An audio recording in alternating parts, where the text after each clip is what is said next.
1 Roi chapitre 21. Après ces choses, voici ce qui arriva. Naboth, de Jizril, avait une vigne à Jizril, à côté du palais d'Achab, roi de Samarie. Et Achab parla ainsi à Naboth, « Cède-moi ta vigne, pour que j'en fasse un jardin potager, car elle est tout près de ma maison. Je te donnerai à la place une vigne meilleure, ou, si cela te convient, je te paierai la valeur en argent. » Mais Naboth répondit à Achab, « Que l'Éternel me garde de te donner l'héritage de mes pères. » Achab rentra dans sa maison, triste et irrité, à cause de cette parole que lui avait dite Naboth de Jizril, « Je ne te donnerai pas l'héritage de mes pères. » Et il se coucha sur son lit, détourna le visage, et ne mangea rien. Jézabel, sa femme, vint auprès de lui, et lui dit, « Pourquoi as-tu l'esprit triste et ne manges-tu point ?» Il lui répondit, « J'ai parlé à Naboth de Jizril, et je lui ai dit, cède-moi ta vigne pour de l'argent, ou, si tu veux, je te donnerai une autre vigne à la place. » Mais il a dit, « Je ne te donnerai pas ma vigne. » Alors Jézabel, sa femme, lui dit, « Est-ce bien toi maintenant qui exerces la souveraineté sur Israël? Lève-toi, prends de la nourriture, et que ton cœur se réjouisse, moi, je te donnerai la vigne de Naboth de Jizril. » Et elle écrivit au nom d'Achab des lettres qu'elle scella du sceau d'Achab, et qu'elle envoya aux anciens et aux magistrats qui habitaient avec Naboth dans sa ville. Voici ce qu'elle écrivit dans ces lettres, publiez un jeûne, placez Naboth à la tête du peuple. Et mettez en face de lui 2 méchants hommes qui déposeront ainsi contre lui, tu as maudit Dieu et le roi. Puis menez-le dehors, lapidez-le, et qu'il meure.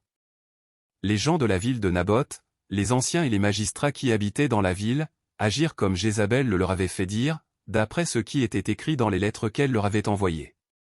Ils publièrent un jeûne, et ils placèrent Naboth à la tête du peuple.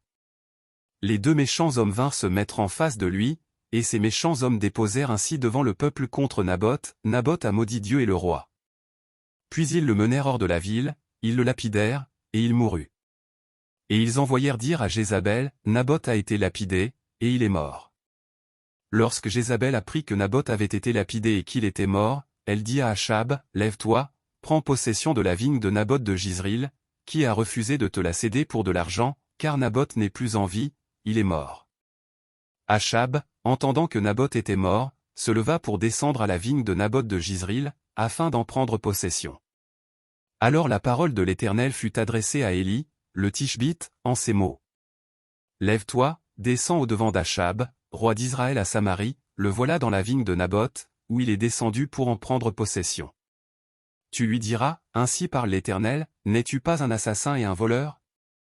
Et tu lui diras, ainsi parle l'Éternel, au lieu même où les chiens ont léché le sang de Naboth, les chiens lécheront aussi ton propre sang. » Achab dit à Élie, « M'as-tu trouvé, mon ennemi? » Et il répondit, « Je t'ai trouvé, parce que tu t'es vendu pour faire ce qui est mal aux yeux de l'Éternel. Voici, je vais faire venir le malheur sur toi, je te balayerai, j'exterminerai quiconque appartient à Achab, celui qui est esclave et celui qui est libre en Israël. Et je rendrai ta maison semblable à la maison de Jéroboam, fils de Nébat, et à la maison de Baécha, fils d'Achija, parce que tu m'as irrité et que tu as fait pécher Israël. » L'Éternel parle aussi sur Jézabel, et il dit, « Les chiens mangeront Jézabel près du rempart de Jizril. Celui de la maison d'Achab qui mourra dans la ville sera mangé par les chiens, et celui qui mourra dans les champs sera mangé par les oiseaux du ciel. » Il n'y a eu personne qui se soit vendu comme Achab pour faire ce qui est mal aux yeux de l'Éternel, et Jézabel, sa femme, l'Y excitait. Il a agi de la manière la plus abominable, en allant après les idoles, comme le faisaient les Amoréens, que l'Éternel chassa devant les enfants d'Israël. Après avoir entendu les paroles d'Élie, Achab déchira ses vêtements, il mit un sac sur son corps, et il jeûna, il couchait avec ce sac, et il marchait lentement. Et la parole de l'Éternel fut adressée à Élie, le Tishbite, en ces mots. « As-tu vu comment Achab s'est humilié devant moi? Parce qu'il s'est humilié devant moi, je ne ferai pas venir le malheur pendant sa vie, ce sera pendant la vie de son fils que je ferai venir le malheur sur sa maison. »